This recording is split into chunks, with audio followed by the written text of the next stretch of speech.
Good afternoon, everyone. My name is Chris Gilson, and I'm the Senior Director of DataConnect Engineering here at Actian. I want to welcome you to the Hybrid Data Conference, and I'm happy you've joined me today for this discussion. For the next 30 minutes, we're going to talk a little bit about some of the challenges associated with poor data quality and how Actian can help you identify and resolve those kinds of issues. So reviewing our agenda, we're going to spend a few minutes talking about various aspects of data quality, how poor data quality can impact your organization or project, and then I'll introduce you to Actian's new data quality tool, Data Profiler. So when we use the phrase data quality, what are we referring to? In general, data quality is the method of identifying and measuring the integrity of data based on its conformance to the characteristics on this slide. I've got several examples here, but the most common issues related to data quality are completeness, uniqueness, and validity. And I've taken the liberty of putting some examples on the right-hand side to help illustrate those types of problems. So you can see under completeness, we're missing data in the phone number field. And for uniqueness, we have duplicate entries in each field.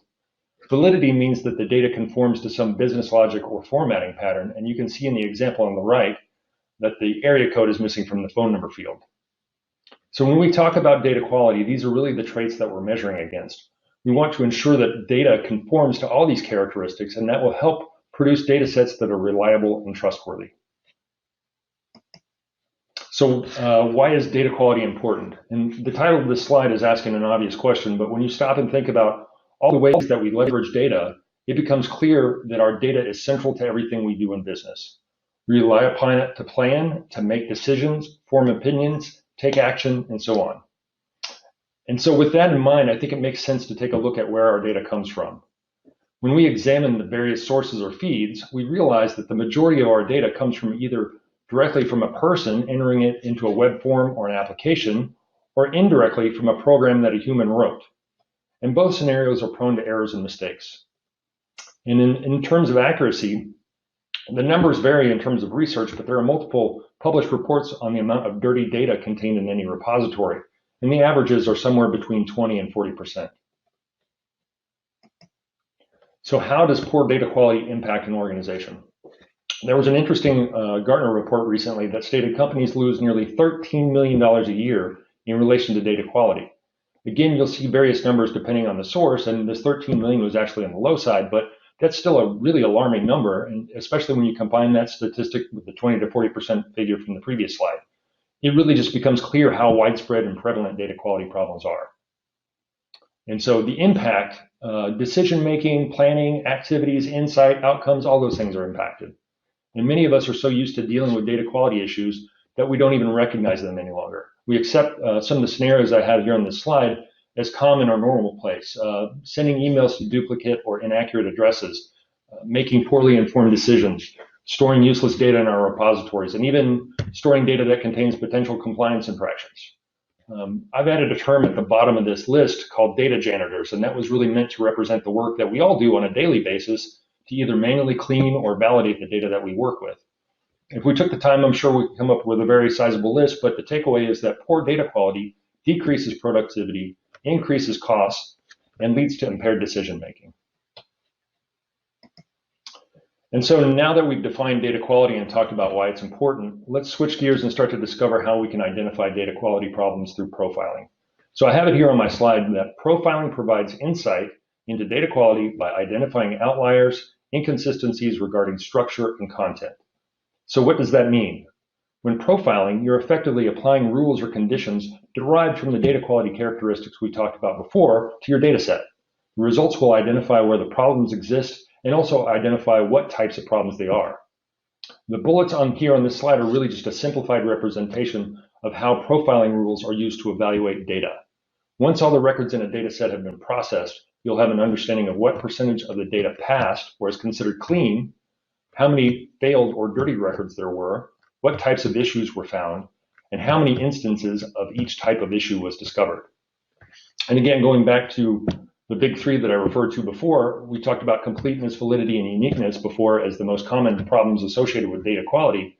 And looking at the bullet points in the slide, we can see examples of those rules or metrics that apply to completeness. Are there blank or nulls present? Uniqueness, are there duplicate values present, etc. And so again, if you were to execute these rules against the data set, the output from the profile would tell you how many records met or did not meet these conditions. And so now that we know how to define and measure data quality, how do we go about implementing a data quality strategy? When considering a data quality initiative, there's going to be several phases that you'll want to explore. First, you'll want to prioritize the data sources that are most important to you, then use insight provided by profiling to understand where the gaps are in terms of quality. And this step is essentially going to tell you how bad things are and what types of problems you have. And then once you have the initial baseline in place in terms of the current state, you can then define desired quality levels for your data. And this may vary depending on the data set based on the information it contains and how you use it. In the next phase, root cause analysis, is pretty self-explanatory, but essentially you want to determine where the problems are coming from and how to fix them. For example, you might discover that you have an invalid or incomplete data coming from your website due to a character limit on a field or not making a field required, etc. But during this phase, you're essentially looking at two things. How can I reduce the amount of dirty data that's being generated, and how can I repair or fix the dirty data that I have and will continue to receive in the future? And then once you have an understanding of what types of problems you have and where they are coming from, then you can work to resolve them in the remediation phase. And that's where data profiling and integration capabilities really dovetail together quite nicely, in that profiling identifies where the problems are, and a product like DataConnect provides the functionality needed to resolve those data quality issues, so to fix the problems in your data set. And this can all be done in a way that's reusable and automated, so you don't have to manually profile or cleanse with each new iteration of that file or table. And so at this point in the process, we should have a pretty thorough understanding of our data in terms of where it comes from, the issues associated with it, and we can audit our data feeds periodically by profiling again, then send the statistics generated from the profile to an analytics tool where we can track and monitor our data quality levels going forward.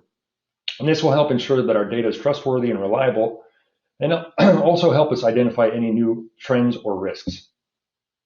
And so you can apply the same process regardless of the data source, but the difference is you'll probably have different criteria in terms of quality, depending on how you're consuming it and what you're using it for.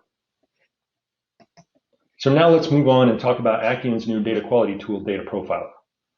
Data Profiler will be part of the upcoming DataConnect version 12 release later this year. So quickly touching on some of the highlights here, we've essentially added a new editor in the DataConnect Studio for Data Profiler, which has a similar look and feel of Map Designer for those of you who are familiar with it.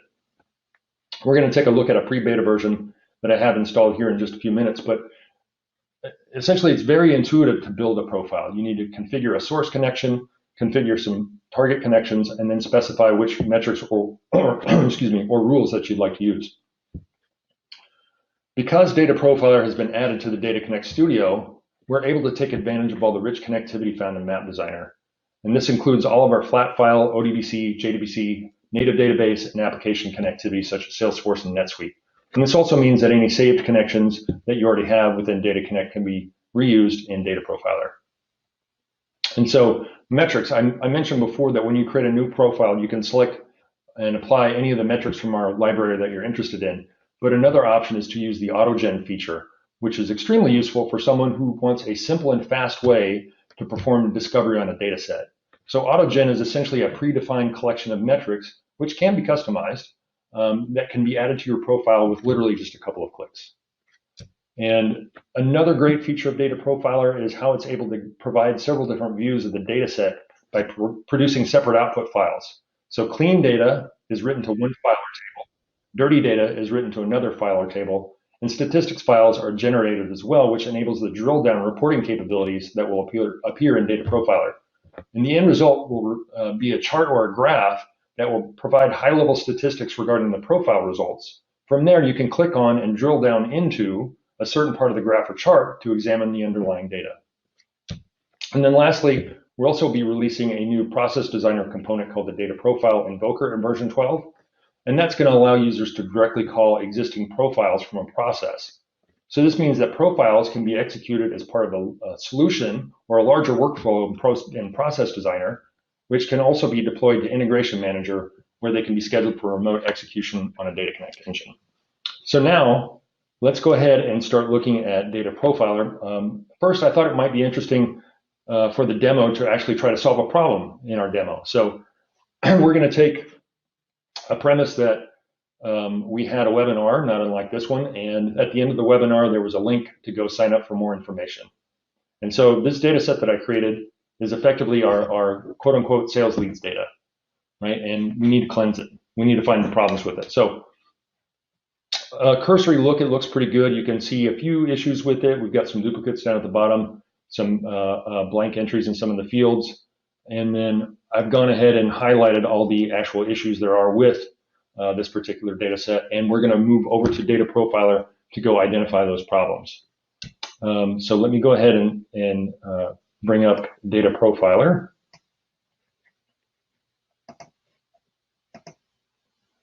And again, this is a pre-beta version, so very excited to show it to you. Before we get to the use case, I want to take just a few minutes to give you a guided tour through the editor. So I'm here in Project Explorer, and I'm opening up my menu here, and I'm going to select Data Profile.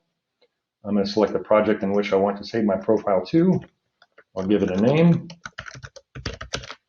hit Finish, and the editor is going to appear. And as I mentioned before, we've got the Source tab, Target tab, Profile tab. This Configuration tab is really where you're going to specify your logging options and specify your macros. And there will be a fifth tab by the time we release that will be reserved for all the drill down reporting that I mentioned earlier. But going to the Source tab, essentially what we're doing here is we're establishing a connection to the source file, the file that we want to profile. And again, we're able to take advantage of all the connectivity that we have within DataConnect. And so really quickly, I'll show you how this works. So I've selected the connector that I need to use for our source data. And following best practices, I'm going to use a macro to connect to our source file. That way it's portable, meaning I can run this from anywhere within our organization. And I also know that this particular file has a header, so I'm going to change that header property to true. And as soon as I connect, I immediately see a schema, the representation of the schema associated with this file. And I can also visually inspect the file by browsing and confirm that, yes, that is the file I wish to work with. And the Target tab is essentially the same layout as the source. And again, we have 4 different targets here, and I'll explain them to you quickly. So the pass target is the file that is the target file where essentially we're applying these profile metrics, these rules. And if the condition is met, then the data will be written to the pass target. If the condition is not met that is outlined in the rule, then the data will be written to the fail target. And both of those are configured just the same as the source. And you can write that to a file, you can write it to a table, wherever you'd like. These last 2 targets here are primarily used for our drill down reporting, but both of those are already auto-configured. So you can see here that this file is automatically going to be written to my current workspace and my current project.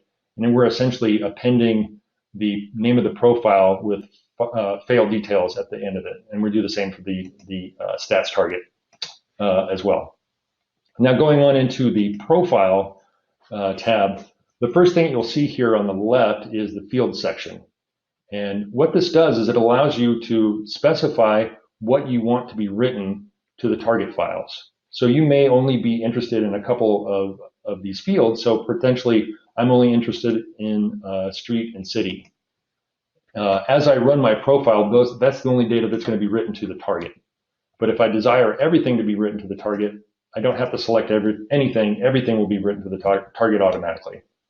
And so moving on to look at the metrics. So I'm looking at my source data here. I've got an idea for where some of my problems are. And now I can actually start to build my profile. So to do that, I would simply just click on Add, right? And within this dialog, you'll see the first section here, which is field name. So essentially, we're going to apply these metrics against the different fields, right?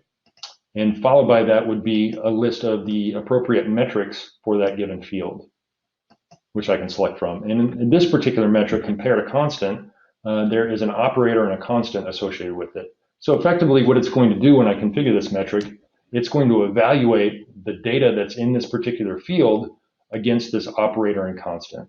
So it's going to return true or false after comparing a field to its constant value. So for instance, I could say equal to, and I can see the value grace right down here, so I could put in grace. I could save this and save the profile and run it, and essentially what would happen is it would evaluate all the data that is in the city column, and any value it finds that's equal to grace, it would be routed to the pass target, and any record that does not equal grace would be written to the fail target. And so I want to highlight a couple of other metrics in here as well. And actually, before I move on, if you wanted the inverse of that, right? So we were talking about this grace. We could potentially flip this around and change the operator to say not equal, right? And so that would mean that anything that's not equal to grace would be written to the pass file. Anything that's equal to grace would be written to the fail file. But looking at some of the other metrics that we have in here, this all relates back to validity, completeness, and uniqueness with is blank, is duplicate. So you can see that, for instance, is blank. There's no parameters here, but essentially it's saying if I find a blank value in this column, it's going to return true. So it's going to write the data, the record that contains the blank value to the pass target, and all the rest to the false. And if you wanted the inverse of that, again, you could come in and select is not blank, and that would do the opposite. And so lastly, within here, I want to introduce you to the regex metric because it's very powerful. What this does is it's based on pattern matching, right? And so much of data quality is related to enforcing some sort of business logic or pattern when it comes to social security numbers, zip codes, on and on and on. But we have a number of pre-built patterns in here for you, and we'll have many more by the time we ship. But you also have the ability to go write your own expression, which means you can customize this metric to fit any data set that you might be working with. And I'll show you a little bit more about that in just a few minutes. And so I mentioned AutoGen before. So we've come in, we've defined our source, we've defined our targets. I could come in here and click AutoGen and simply apply all the rules or any of the rules that I'm interested in from AutoGen, hit finish, save, and run. And that would be a really quick way for me to learn a little bit about what's going on with the quality of my data set. So let me just go ahead and delete that real fast. Another way that you can customize as well is coming into the preferences here. So if you expand this and go to Data Profiler, we looked at, for instance, the compare to constant metric earlier. If I wanted the operator to always be equal every time I selected it, I could come in and make that change here and save it.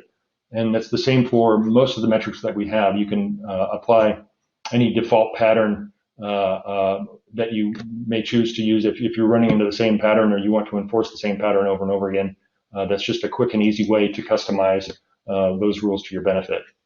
And so that's just a quick look at the editor for Data Profiler. So back to our use case.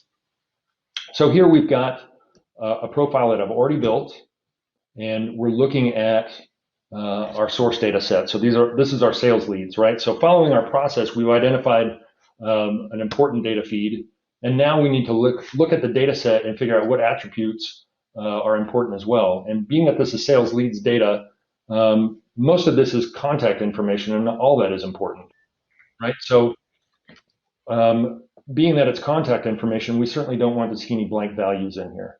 So I can see in the email column and the city column, we've got some blank values. So I'm going to go into the profile tab. And again, I've already built all the rules that we need or added all the rules that we need, but I'm going to enable them one at a time and explain them to you so you get a better idea how they work. So I'll enable this one and this one. And they're both essentially doing the same thing. Let me go ahead and edit this one.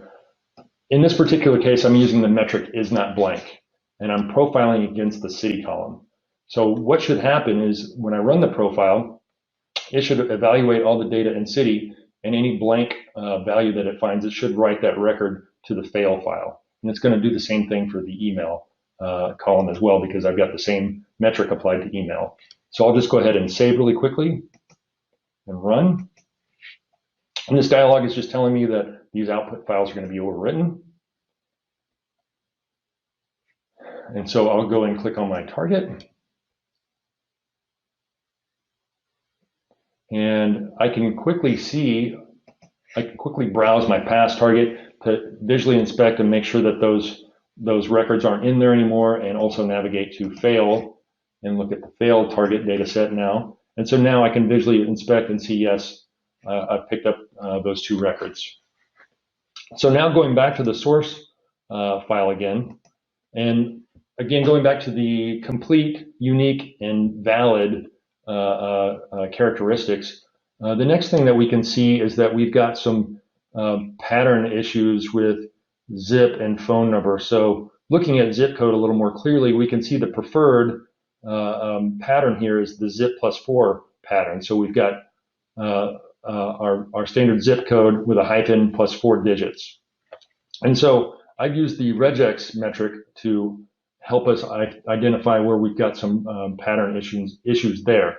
So let me go ahead and enable that, and I'll show you how it works. Okay, so the field that we're profiling against is zip. I'm using the matches regex expression, and I've built my expression here to evaluate all the data in this column against this pattern. So essentially looking for 5 digits, a hyphen, and 4 digits. And so if it matches that, it's going to be written to the pass target. If it does not match that, it's going to be written to the fail target. And I've got the same, a similar metric that I've applied to phone number as well, because we can see we've got multiple patterns in here. So we literally can use that matches regex metric to enforce whatever pattern we wish. And so I'll go ahead and enable that as well. And so we can save and run. And now we can go look at that same fail target again.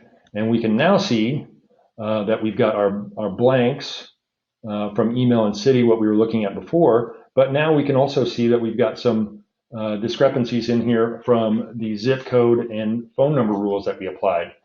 And although this particular view is really meant for our drill down reporting, I'll go ahead and look at that because I think it helps illustrate the point that our reporting will show you.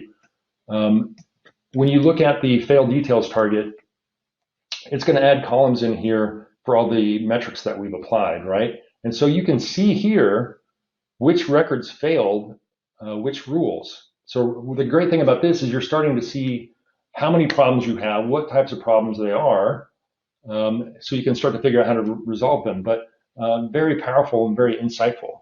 And so for the last time, we'll go back to our profile again, and we notice down here that there are some duplicates, right?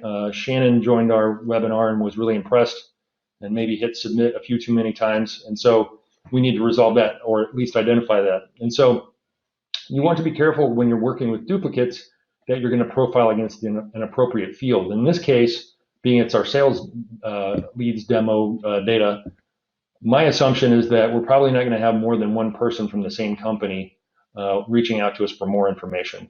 So I could profile against any field, but for instance, if I profiled against the first name, it's possible that I might wind up separating some data, somebody else that submitted with the first name of Shannon, that I don't necessarily want to separate that. So I'm going to go ahead and enable my metric here, and we'll edit it to look at it. And so again, I'm profiling against the company column, and I'm using the metric is not duplicate. So that means if it's duplicate, it's going to be written to the fail file. If it's not duplicate, it's going to be written to the pass file. So I'll finish. I will save and execute. And then going again to our failed details target, you can see all the duplicates right there. So again, you're starting to see all the different patterns, all the different problems, and that in itself really shows you the power of Data Profiler. You're able to iteratively learn more and more about the problems within your data set. And so now that we've finished our profile, we've got a couple things here. One, we have a very clear understanding of where our problems are in terms of data quality with our data set, but we also have a cleansed, quote unquote, cleansed data set that we can immediately process. So I can use Data Profiler to write this onto the final destination so our sales team can start reaching out to these folks, right? And so to go back to Data Profiler Invoker for a moment, where I was saying you could use the profiles in a larger solution. So here is a representation of a DataConnect process, and essentially in this first step, we're going to be calling to that sales leads profile that we just created. And again, the past data is going to be written onto the final destination within the profile, but the data that failed in the failed target, we can send that to a transformation step here in Process Designer and go and fix all the problems with that data set. So we're not throwing away any of that data, and we're not pushing it off for later for someone to go manually remediate it. We can do all that from DataConnect and then push that to the final destination again so the sales team can start consuming it. The other thing we can do with those statistics files, we can write those out to a database and use our analytics tool, like we were talking about before, to monitor the trends within data quality for our important data feeds. So we want to use that to enforce our data quality levels that we define and also help identify any new trends or risks. Okay, so let's go ahead and move back to our slide. And let me move next to the summary. So the things that I want you to take away from this discussion today, data quality issues are pervasive. They're everywhere. Poor data is very costly in terms of time and budget. Data Profiler and DataConnect can help you identify, measure, monitor, and fix your data quality problems. We can do that with data that's at rest and data that's in flight. We do have an early adopter program starting soon for Data Profiler, so I encourage any of you who are interested to email us at eval@acxiom.com. And I want to thank you for your time. I hope you've enjoyed our discussion, and I hope you enjoy the rest of the conference. Thank you so much.